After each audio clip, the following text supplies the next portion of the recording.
నగరంలో విద్యుత్ బిల్లుల గందరగోళం బయటపడింది. ఏపీ ఎస్పీడీసీఎల్ పరిధిలో ఓ వినియోగదారుడు చెల్లించిన బిల్లులు సరిగ్గా నమోదు కాకపోవడంతో వివాదం చెలరేగింది.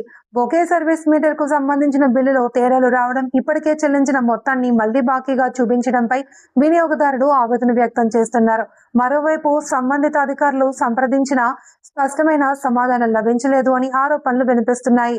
బిల్లుల విషయంలో పారదర్శకత లేకపోవడం వినియోగదారులపై అదనపు భారం మోపుతున్నారన్న విమర్శలు వస్తున్నాయి.